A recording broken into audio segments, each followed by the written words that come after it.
Santos do Fundão! Fala, Santidade, tudo bem? Seja muito bem-vindo a mais um episódio do Santos do Fundão. Eu sou Mark Júnior e eu quero te convidar, neste episódio, a levar essa mensagem adiante, a aumentar a podosfera com um pouquinho mais de santidade, compartilhando os nossos episódios, né? Então esse é o nosso convite a você para nos ajudar a evangelizar também. Você pode ouvir os nossos episódios no Spotify, no nosso site ou nos principais aplicativos de podcast. O nosso site é www.sopelamisericordia.com.br e lá você vai encontrar o nosso e-mail e as nossas redes sociais. Então, não deixe de entrar em contato conosco por esses meios também. E para o episódio de hoje, nós estamos aqui com... Cris Dias, Dani Vieira, Fernanda. Hoje nós vamos falar de São Bernardo de Claraval, um santo doutor da igreja, né?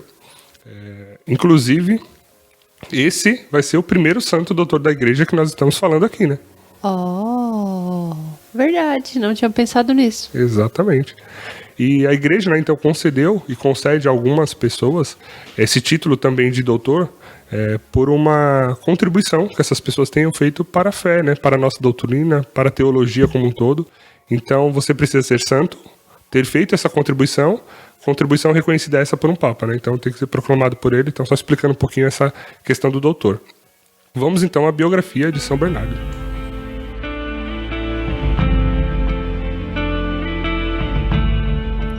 São Bernardo de Claraval nasceu no ano de 1090, num castelo em Borgonha, na França. É o terceiro de 7 filhos do nobre casal Tesselin Sorel e Alette. Desde criança, ele destacou-se por sua inteligência e beleza. Em 1112, com 22 anos, entra na abadia de Cister, fundado por São Roberto de Molesme. Me perdoem se não é assim que se fala. Bernardo era homem de estudo e oração, seguia rigorosamente as regras do mosteiro. Em 1115, aos 25 anos, fundou a abadia de Claraval, o primeiro de muitos que fundou em toda a Europa. Faleceu no dia 20 de agosto de 1153, aos 63 anos de idade. Foi canonizado em 18 de junho de 1174 pelo Papa Alexandre III. Foi declarado doutor da Igreja pelo Papa Pio VIII em 1830. Sua festa é celebrada no dia 20 de agosto.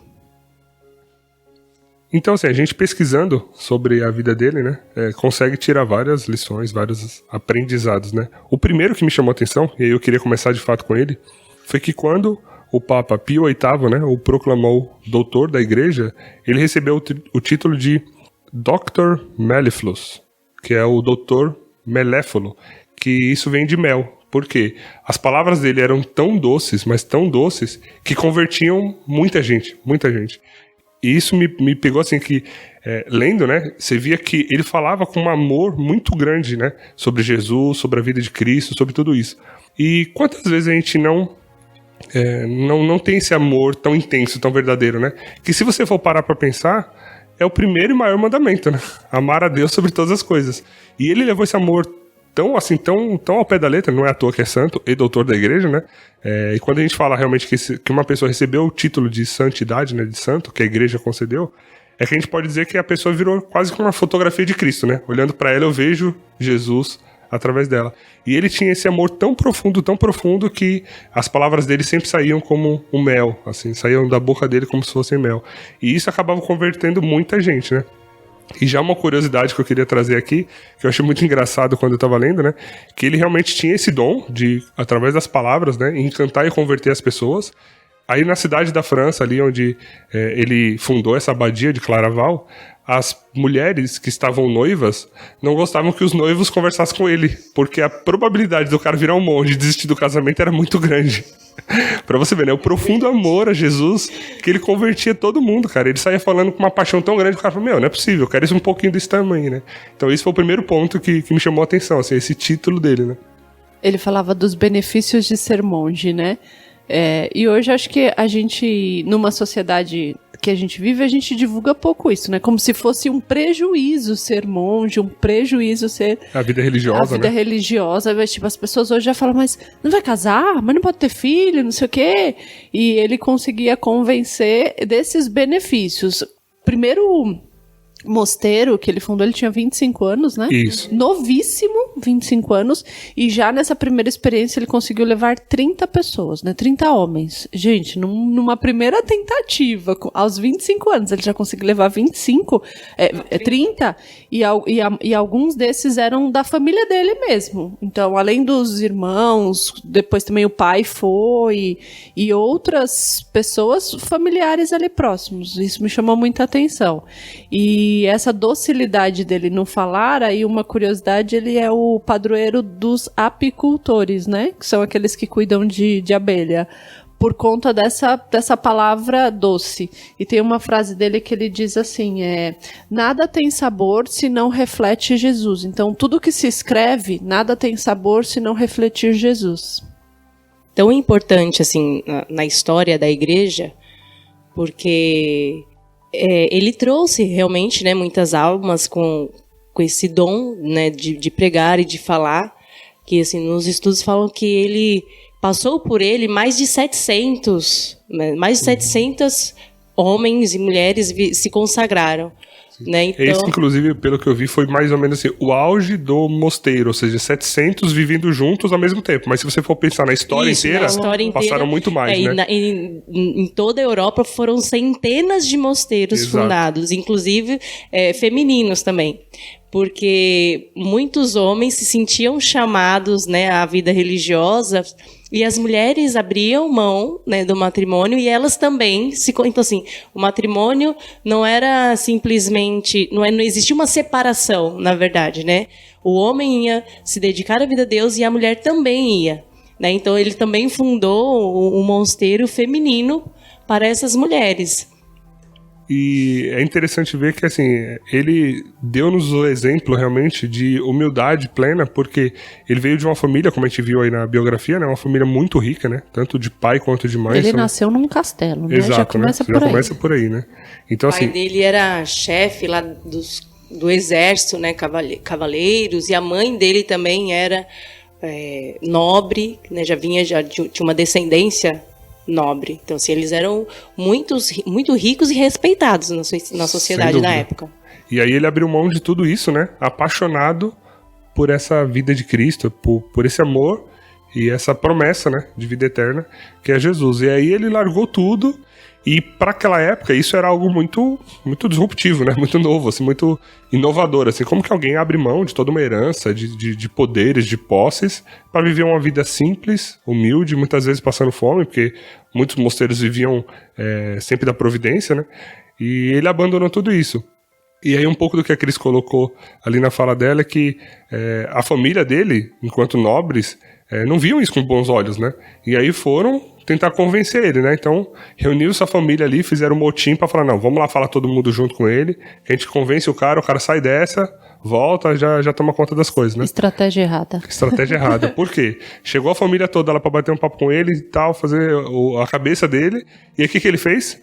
Converteu todo mundo, vamos todo mundo pro mosteiro. Então, todos os irmãos, inclusive a irmã também, né, virou freira, e o pai dele, a mãe já tinha falecido, né, e o pai dele entraram na ordem. Ou seja, o cara era fera, né? Não tinha quem escapasse das palavras doces que ele emanava por aí. Que lábia, né? Imagina. Então, e se você hoje aí já tem um poder aí de falar bem, de convencer as pessoas, que tal usar isso a favor de Deus, né? Que tal usar isso para evangelizar as pessoas, assim como São Bernardo fez. Tem uma visualização. Ah, gente, ele era místico. Eu não posso esquecer desse pequeno detalhe, né? Que eu amo os místicos. Ele teve uma visão de um menino envolto numa luz divina, e esse menino disse para ele: fala aos outros sempre, pois serás inspirado pelo Espírito Santo e receberás a graça especial de compreender as fraquezas das pessoas e ajudá-las. Então, se a gente for pensar ao longo da história dele, ele era esse cara, e essa profecia se cumpriu na vida dele.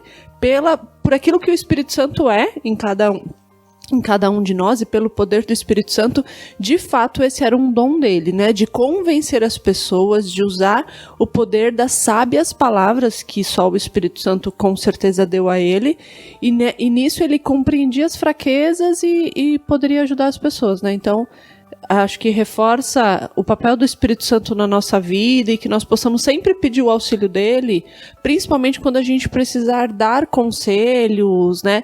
Nos aproximar de alguém de alguma forma para poder ajudar. Então, que São Bernardo interceda por nós e que nós possamos recorrer ao Espírito Santo também. No caso, sim, dele, a conversão dele não foi sozinho, né? Ele não teve uma experiência única com Deus. Teve uma pessoa fundamental, né, que cuidou, o gerou, né, alimentou e educou o São Bernardo nessa fé, que foi a mãe dele, a Alete. Né, a Cris normalmente fala de família, mas não tem como falar de Bernardo e São Bernardo e suas virtudes sem falar da mãe, porque ela teve um papel essencial. Assim como a gente tem visto na história de todos os santos, a importância da família, né, de encaminhar as crianças, né, os filhos no caminho de Cristo, nos ensinamentos. A Alerte foi fundamental, tanto é que ela também é beata, né, Beata Alerte. E antes dela se casar com o pai de São Bernardo, ela sentia um desejo muito grande de se consagrar. A Alerte, ela queria seguir a vida religiosa, servir a Deus, dedicar a vida dela a Deus. A mão dela foi pedida em casamento e ela, orando, percebeu que aquilo era a vontade de Deus, não a vida religiosa, né? Mas que a sua vocação seria o matrimônio. Então ela aceitou. E dentro do matrimônio, ela exerceu a vocação assim magistralmente, né? Cuidando dos filhos, ensinando a eles, né, as obras de misericórdia, né, de piedade, a questão da humildade, quando a gente fala, né, que eles eram nobres e abriram mão de riqueza, foi porque a própria mãe, dentro da casa dela, ela não ficava colocando muitos luxos, né, ela vivia numa simplicidade. A mãe dele ensinou isso a todos os filhos, de viver na simplicidade, de respeito, de humildade. Ela visitava os pobres. Então, assim, ela já teve uma vida muito santa. E Bernardo acompanhou isso desde muito pequeno. E, inclusive, quando a mãe dele estava gerando ele, né, estava gestante, ela teve um sonho, né, com um cão branco que latia muito.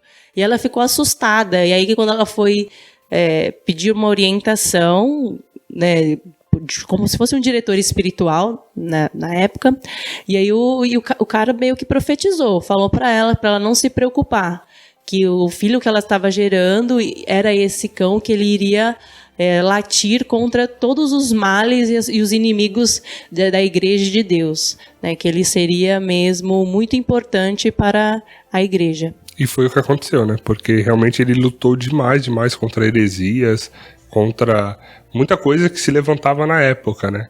Porque ele viveu numa época realmente bastante conturbada, porque o meio político se misturava muito com essa vida religiosa, né? Então, pessoas políticas, por exemplo, então, quem era o governante da época? Este governante instituía bispos. Mas quem era ele para instituir bispos, né? Senão a igreja. E aí, nobres compravam com governantes, ou enfim, teve uma mistura, toda uma questão.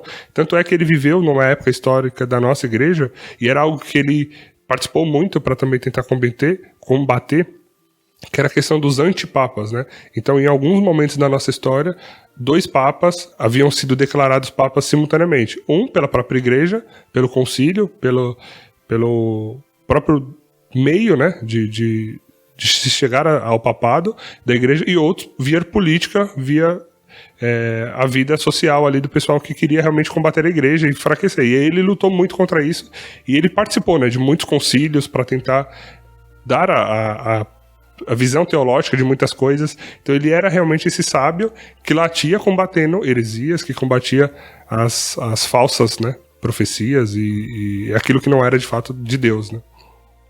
essa imagem que a Dani falou, né, do sonho que essa mãe teve e que se foi se cumprindo na vida de São Bernardo no decorrer da vida dele, me fez muito pensar assim nessa mãe segundo o coração de Deus, né?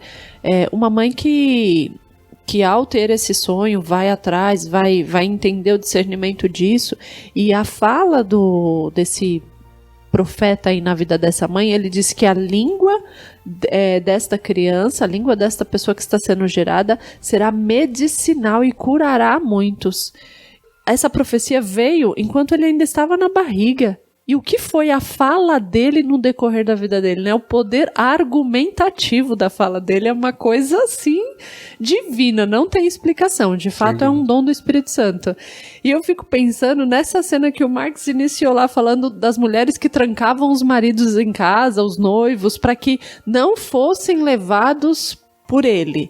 E São Bernardo, ele é chamado como caçador de almas. Me lembrou um pouco a história de São João Bosco, mas que falava, né, dai-me almas e ficai com o resto, mas talvez numa linha muito mais voltada aí para a juventude, para a educação, e São Bernardo voltado totalmente para a vocação, né, para aquilo que a vocação te atrai. Acho que ele entendeu profundamente o que significa ser atraído por Deus através de uma vida religiosa.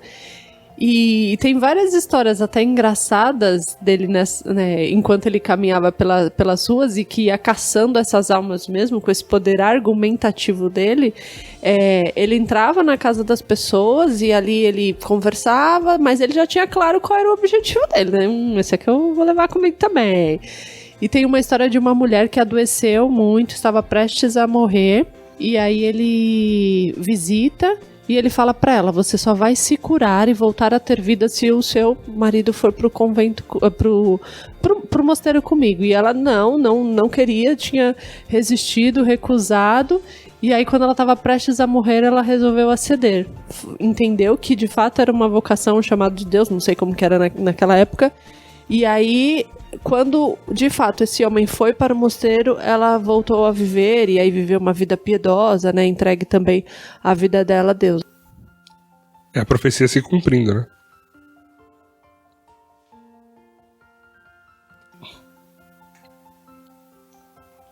E a mãe, para ele, realmente era alguém tão especial que a morte dela foi um marco na vida dele, né? Porque ele sofreu demais, foi uma coisa que, quando ela, de fato, veio a falecer, ele ficou muito recluso, ele orava muito, e eu acho que dali que nasceu todo esse desejo de entrar na vida religiosa. Acho que tudo que ela já vinha formando nele, assim, acho que já vinha... No final, se você parar pra pensar, acho que Deus já tinha escolhido ele desde sempre, né? Então, você vê, desde a barriga já tinham profecias, né? Então, ele só foi vendo a mãe ali, ensinando muitas coisas pra ele, e aí quando ela veio a falecer e ele se reclusou e ficou muito nessa vida de oração, acho que aí foi o chamado que faltava, assim, pra ele, de fato, ter o estalo, né? Porque acho que a mãe morre, ele tinha 19 anos, e com 20 ele entra no mosteiro, né? 20, né? Então ele entrou realmente logo após, então foi esse marco, assim, na vida dele, né? E aí, você vê, esses santos também são muito tentados, né? Eu fiquei tentando ler, né, os materiais aqui sobre ele, e aí vendo algumas tentações que ele passava, né? E uma delas me chamou a atenção até a forma como ele reagiu, porque ele estava meio que viajando com o pessoal, assim, e aí tinha até os familiares dele, né, que já estavam na ordem, e aí ele foi para uma pensão, assim, estava em viagem, então foi dormir numa pensão. E ele sempre foi muito conhecido por esse dom da oratória, né, essa palavra doce, e pela beleza, né, ele sempre foi muito bonito e aquilo chamava atenção. E aí quando ele chegou na pensão, a beleza dele chamou tanto a atenção a dona da pensão, que ela colocou ele num quartinho ali meio estratégico, né? Falou assim, à noite, vou dar um pulo lá, tal, aquela coisa. E aí, assim, beleza, ela colocou lá ele nesse quartinho, nesse canto. E quando foi à noite, ela foi lá no quarto dele, né? Tentar alguma coisa. E aí, na hora, ele começou a gritar, ladrão, ladrão, ladrão, socorro, me ajuda, ladrão. E aí ela saiu correndo, fugiu por uma portinha lá, que já era o quarto meio estratégico dela ali. E aí ela correu, e aí veio a família, veio todo mundo tentar entender quem era esse ladrão, e não acharam ninguém, né? E beleza, todo mundo voltou pra dormir. E aí no dia seguinte, uma das pessoas que estava viajando também na comitiva ali, que era amigo dele, falou, mas Bernardo, quem que era esse ladrão e tal? E ele contou, ele falou, não, foi a dona da pensão que era o ladrão. Ela queria roubar o meu tesouro, o meu bem mais precioso, que é a minha castidade. E aí ele botou ela pra correr. Eu falei assim, você vê, eles são tentados a todo momento, né? Até onde não se espera. Ele tava em viagem, pelo caminho, e a tentação tava ali também. E isso foi um episódio, assim, de alguém de fora tentando, né, assediá-lo. Mas ele também teve a tentação interna, né, do desejo. E aí teve um outro dia, um outro episódio que ele se sentiu muito atraído por uma mulher, e quando ele estava prestes, né, a cair em tentação, ele teve uma luz e saiu correndo e se jogou dentro de um lago gelado no inverno. E, assim, foi retirado de lá quase morto, porque ele ficou lá enquanto aquele negócio interno não passasse nele, né? Então, tinha as tentações externas, mas também tinha os próprios desejos que ele tinha, né? Que domar e... Se eu não me engano, acho que essa primeira tentação que a Dani narrou foi a primeira e a única, assim, né? Foi o que, na verdade, motivou ele a entrar no mosteiro. E a entregar a castidade dele, né? Como um voto a ser vivido. Então, se você estiver passando por uma tentação muito forte, tiver um lago gelado perto de você, pode ser um remédio, tá? Então... E é sobre isso que eu quero falar. Porque, assim, a gente pensa, né, das tentações que os santos sofreram, né, das provações que eles eram a todo momento colocados. E eu vinha no caminho, chegando pra cá, vindo até aqui, pensando nisso. Eu falei assim, nós também, né? Nós, no dia a dia, míseros pecadores, nós temos pequenas tentações, pequenas provações. E como nós lidamos com isso? Cedemos. Não, mas a gente acha que a gente é forte, não é? Os santos, muitas vezes, eles fugiam do pecado. Eu sei que eu não posso, então eu vou me afastar. A gente não. A gente, na nossa miséria, a gente acha, não, eu vou enfrentar isso daí porque eu consigo. Eu sou bom, eu sou forte. Só que chega na hora, vai lá Dá e ruim. cai e cede, dá ruim. É isso aí. Né? A nossa soberba, a gente perde para a nossa soberba, né? E cada um tentado naquilo onde é fraco, né? Por exemplo, talvez uma das minhas grandes dificuldades hoje seja em relação à comida. Às vezes eu me proponho a fazer um sacrifício X por uma coisa simples, gente. Vou dizer isso, imagina eu batendo um papo com algum santo lá no céu, ele vai falar, não, mentira, você caiu por causa disso? Tá vergonha na sua cara, menina? O que você tá fazendo aqui? Você não devia estar aqui, não? Você devia estar purgando lá embaixo? Mas coisas simples assim. E aí, se a coisa vem na sua mão de bandeja... Tipo, hoje eu não vou oferecer esse sacrifício de comer tal coisa por intenção X. Por um acaso, ninguém nunca te oferece nada, mas naquele dia te oferece exatamente aquilo. Como lidar com uma pequena tentação, uma pequena provação de dizer não quero, sem dizer, não, hoje eu tô jejuando, ai que triste, você me ofereceu hoje, eu nem vou poder comer. Não, mas assim, uma pequena tentação. E a resposta de uma pequena tentação, ou a gente infelizmente cede, ou a gente não luta de uma forma como ele lutou. Tipo, ele teve essa pequena não, né? Ele teve esta tentação e ele lutou à altura. Tipo, não, ou lutou maior do que ela, né? Porque não, você vem me tentar. Ele poderia simplesmente ter desviado o olhar, sei lá, dado uns 10 tapas ali na cara dele e falar, toma vergonha na sua cara, que você não tá aqui pra isso. Não, ele se lançou no lago e só saiu de lá quase morto. Não dá. Não, dá sim, Dá porque aconteceu, entendeu? Não, mas aí você falando essa questão das pequenas tentações, eu penso também que, assim, a gente faz essa diferenciação do que é o pequeno tentação, do que é uma grande tentação. E o Santos, na verdade, para ele é tentação. Não importa se é pequeno ou se é grande. Ele acha que, assim, a pequena tentação vai afastar ele de Deus. E a gente não. É só isso, né? Isso como não é nada. Como os pequenos pecadinhos ou os grandes. Pecado isso. é pecado. Então a gente acaba cedendo aos pequenos hoje, amanhã, depois, e vai acumulando tudo, né? Porque a gente faz essa discriminação. Fala assim, geralmente... é só isso, então isso não vai bater. E na verdade ele também sofreu tentação em relação a isso. Porque muitos falavam assim, não, você pode ser cristão, mas você pode ter uma vida, né, mais tranquila, você pode sair de vez em quando, não tem problema nenhum. Sabe aquele negócio de ser morno, né? Mas ele não, ele era radical, ele sabia exatamente o que agradava e o que não agradava a Deus. Que ele não podia viver em dois mundos, né? Servir a dois senhores, como a gente fala. Né? E a gente acaba fazendo essa distinção, né, e o julgamento de que existem pecados menores ou maiores, ou isso ou aquele, e no final, a gente tem que lembrar que assim, a soma de muitos pecadinhos vira um pecado médio, e a soma dos pecados médios vira um pecadão, se tiver essa palavra, né, vira um pecado de fato, que nos afasta e nos distancia de Deus, né. E o que eu acho mais bonito de ver é que, assim, quando a gente olha para a vida dos santos, eles sempre foram e serão, né, ou seja, passado, presente e no futuro, pessoas como nós. Os santos do futuro são nós que estamos vivendo hoje, né? Então, o que nos difere desses santos? É essa garra de lutar, né? Porque a gente ou acha que tem toda essa força, essa soberba de achar que a gente sozinho luta e tem todas as armas, né? E aí não se apega ao quê? À oração, a Maria, ao amor sincero, como eu falei no início, assim, a Jesus, de fato, a Deus, e não se apega a essas armas que são as principais, né?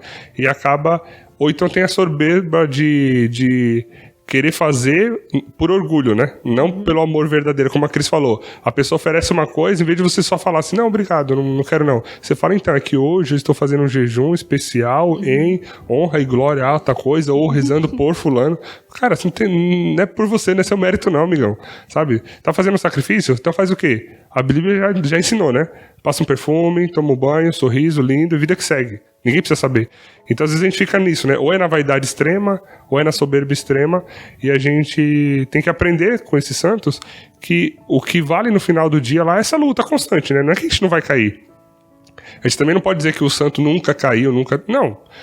O que a gente vê é que eles mais acertaram do que erraram, claro, né? Até porque são santos, tiveram esse título, e a perseverança, né? A sabedoria ali de, como a Dani falou, né? Eu vou correr, eu não vou ficar. Eu sei que eu não posso. Bater de frente. Não vai bater de frente, né, com o negócio. Esse caminho que faz a gente refletir, né, sobre as tentações e como a gente supera ela, exemplo desses santos, né, do que eles nos deixaram, São Bernardo falava muito da humildade. E aí só um adendo que eu lembrei agora, existem alguns santos São Bernardo, né? Então, às vezes as pessoas confundem a data, São Bernardo é celebrado em que dia e tal. Hoje nós estamos falando de Claraval, mas existem outros São Bernardos também, então é importante a gente deixar claro e frisar isso, porque de repente você pode confundir a história desse São Bernardo com outro que você já conhece. E São Bernardo, quando a gente fala que ele é um doutor da igreja, é porque o que ele deixou de conteúdo escrito, ele deixou muita coisa escrita, a gente fala disso um pouquinho mais pra frente, e ele falava muito sobre a humildade. E de uma forma, né, sábia, com as palavras dele que tocavam, e ele falava que a maior virtude de Nossa Senhora foi a humildade. Não foi a castidade, não foi o fato dela ser virgem, mas a maior virtude dela foi a humildade, de se reconhecer um nada diante do que ela foi chamada a fazer. E ele tinha essa relação com Nossa Senhora, e estudando um pouquinho sobre ele, eu fiquei pensando numa frase dele, né, que ele diz que dentre toda a eternidade, Nossa Senhora foi escolhida por Deus. Então, de todas as mulheres que já existiram até hoje, de todas que ainda vão existir, que ainda vão nascer, aquelas que estão sendo geradas, Deus escolheu Maria na Terra.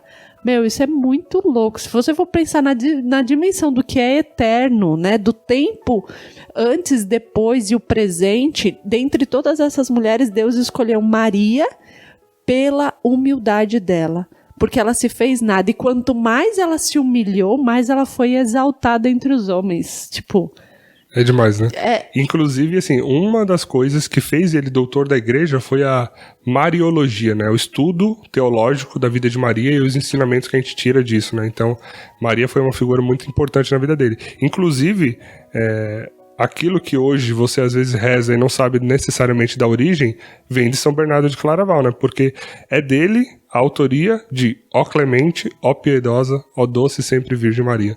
Então essa frase veio dele e a gente reza hoje, né? Que foi inserida Maria, na Salve Rainha depois, Salve Rainha, né? Também, inclusive. E foi até engraçado ver nessa relação dele com Maria, porque eu tava assistindo, né? Então pesquisando sobre a vida dele e tal. Aí eu tava vendo um vídeo do professor Felipe Aquino, falando dele, e aí ele falou que São Bernardo sempre que passava na frente de uma imagem de Maria, falava, né, Salve Maria, e aí passava. E aí ele tava andando, via outra imagem de Maria em qualquer lugar, ele podia estar fazendo o que fosse, passou por uma imagem de Maria, ele fazia uma genuflexão, eu imagino, e falava, salve Maria. E aí um belo dia ele estava passando por uma imagem e falou, salve Maria. E a imagem respondeu, salve Bernardo. Eu fico pensando, essa misticidade dele, né?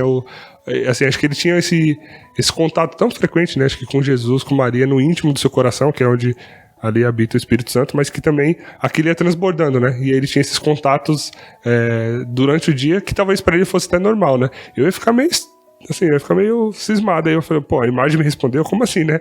Mas para ele não, né? É Maria falando com ele. E acho que essa é uma dica, né? Que a gente pode aprender com ele, essa referência à Nossa Senhora, né?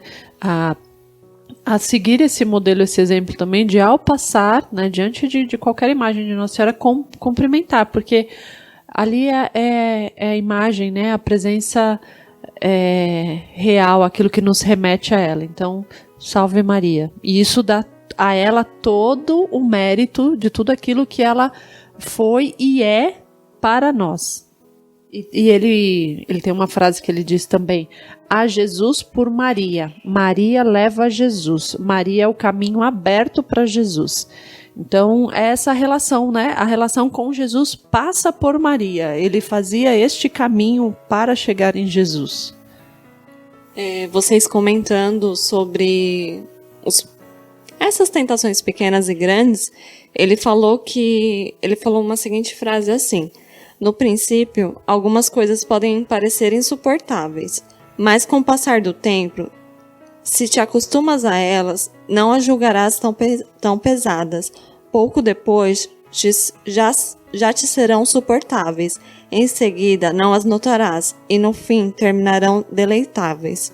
Então, ele encarava, né, toda e qualquer situação que vinha na vida dele, ele encarava dessa forma. E aí, com o passar do tempo, essas coisas que pareciam tão pesadas, ele já estava tão acostumado a vencê-las que já não parecia mais tão pesadas. Um ponto também importante, né, foi realmente essa participação dele dentro da igreja em momentos importantes e marcantes da igreja, né?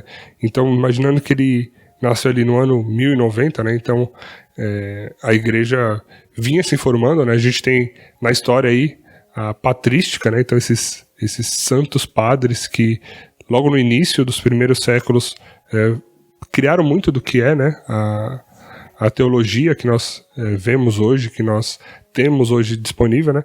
E esse período da patrística foi até ali mais ou menos o ano 700 depois de Cristo, 800. Então ele estava até um pouco fora, né? Um pouco depois.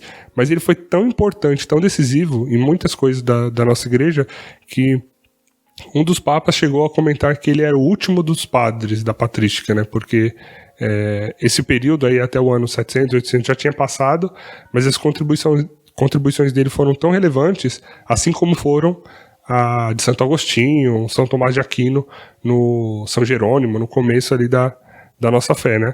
E aí, então, ele participou de inúmeros concílios, então ele era uma pessoa que era convocada a participar dos concílios, né? Então ele estava lá no mosteiro dele, tocando o dia a dia dele, né? O ministério dele, e aí ele era convidado a participar de reuniões, dos concílios, para ajudar na tomada de decisões, né? Quando tinha alguns problemas, ele era ali requisitado, né, a dar a sua opinião, a ver o que a teologia, a sabedoria tinha para falar. Como eu comentei, né, na história, então teve um momento que nós tínhamos o Papa Clemente III e o antipapa, né, Anacleto II, e aí tinha toda uma disputa de quem seria o Papa verdadeiro, e aí São Bernardo de Claraval foi lá entender isso. Então, assim, em toda essa disputa, quem que seria o Papa de fato ali, né, o Papa verdadeiro, vamos dizer assim, o Papa representante de Cristo aqui na Terra. Então, ele foi lá para dar a opinião dele, para fazer a coisa acontecer. E aí ele teve esse julgamento dele, né? Então ele falou que o Papa seria o Clemente III, e aí ele foi tentando convencer as pessoas disso, né? Então, mostrando teologicamente o porquê disso. Então ele era sempre essa pessoa, né? E aí as contribuições dele foram tão importantes e relevantes que, por exemplo, ele reformou, assim como Santa Teresa d'Ávila fez com Carmelo, né? Ele fez com a Ordem dos Cistercienses, né? Que era o qual ele participava. Então ele reformou e trouxe elementos mais firmes, né? A regra de São Bento para a Ordem, para a gente ter acesso hoje, né? A tudo que eles fizeram, até passando por essa reforma de São Bernardo, né? Então ele também, nesses concílios, trabalhou para organizar um pouco também como funcionaria a ordem dos templários que existiu naquela época. Ele tem um comentário dos Cânticos, né, que é super importantíssimo. Então tudo isso foi produção teológica, sabedoria que ele fez e que o tornou doutor, né, e que hoje a gente tem acesso. Só para a gente pensar um pouco aí em números, já que o Marx gosta, quando a gente fala, né, que ele é santo e doutor, significa que ele deixou uma contribuição para a igreja, para a sociedade. E que contribuições são essas, né? São na linha da espiritualidade, da moral e da teologia. Por isso que também os ensinamentos dele são estudados, às vezes, em outras faculdades, né, em algumas áreas temáticas aí por conta dessas contribuições dele. E ele tem só de sermões mais de 300 escritos, de cartas, milhares de cartas, e fora os tratados, livros, obras de grande peso. Quando um dos amigos dele se tornou papa, ele escreveu um livro, né, hoje chamado de livro, mas umas considerações do que é necessário para ser papa. Ele que não era papa, escreveu essas considerações, que são usadas até hoje por todos os papas. Então, olha a riqueza disso para a igreja. Então, ele tem essa quantidade de documentos aí, tratados sobre Nossa Senhora, sobre a humildade, e sobre, né, todos esses aspectos importantíssimos para nós, no sentido de conhecimento mesmo e aprofundamento da nossa fé. Sobre os mosteiros, ele fundou muitos mosteiros, dentre eles 35 mosteiros fundados na França, 14 na Espanha, 10 na Inglaterra e na Irlanda, 6 em Flanders, 4 na Itália, 4 na Dinamarca, 2 na Suécia e 1 na Hungria. Além de muitos outros que se filiaram à ordem, né, a ordem dele. E a ordem chegou aos 5 continentes. Então, é muita história. No total, falando de números, ele fundou 163 mosteiros, né? Não ele diretamente, mas sempre ele como responsável pelo mosteiro e mandando pessoas para todos esses países que você citou. E se a gente for pensar que ele entrou com 20 anos no mosteiro e veio a falecer com 62, 63 anos. Nesse tempo de vida, dá 40 anos? 43? 43. Quanto ele trabalhou, né? O quanto ele caçou almas, caçou vocações, e há relatos bem contundentes. E há relatos de que durante o período dele de vida aumentou significativamente o número de cristãos. Gente. É muito eu já forte, fiquei pensando Será? Eu já fiquei pensando nas estatísticas da minha vida, né, gente? Quando eu morrer, vamos falar o quê? Estatisticamente. Será que eu aumentei o número de cristãos na igreja, né? Viu como números são importantes? E é interessante realmente ver que ele contribuiu muito na história mesmo, com muitos papas, né, consultando ele, como eu comentei lá. Inclusive, até no Código de Direito Canônico, tem um pezinho dele ali, uma influência ali, porque o Papa Alexandre III fez usou, né, o material dele como algumas considerações para reformular o Código de Direito Canônico e publicar essa versão.